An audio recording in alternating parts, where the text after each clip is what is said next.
ప్రపంచ మొదటి కార్మికుడు. తన అనన్య శిల్ప ప్రావీణ్యంతో ఎందరెందరికో దివ్య భవనాలు నిర్మించినవాడు. తను బూరిగుడిసెలో తలదాచుకునేవాడు.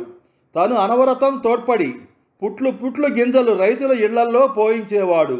తను మాత్రం ఏ పూటకు ఆ పూటకు వెతుక్కునేవాడు. తన కౌశలంతో శిల్పాలు ఆభరణాలు సృష్టించి ఎదుటివారికి అందము ఆనందము కలిగించేవాడు. తన భార్య ఓ ముక్కుపుడక చేసివ్వమంటే తన అసమర్థతను చాటుకోలేక బాధపడేవాడు. తన రెక్కలు ముక్కలు చేసుకొని ఎదుటివారి బొక్కసాలు నింపి చాలీ చాలని తిండితో తన వారితో పాటు తన డొక్కలు మార్చుకునేవాడు. అతడు అందరికీ కావలసినవాడు. ఎవరు అతడి బతుకుల గురించి పట్టించుకోనివాడు. అతడేనో విశ్వకర్మ.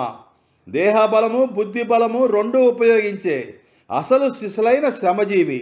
మనుషులకతడో నిచ్చెన తీసినప్పుడే కదూ ఎక్కిన వారి బతుకు తెలిసేది.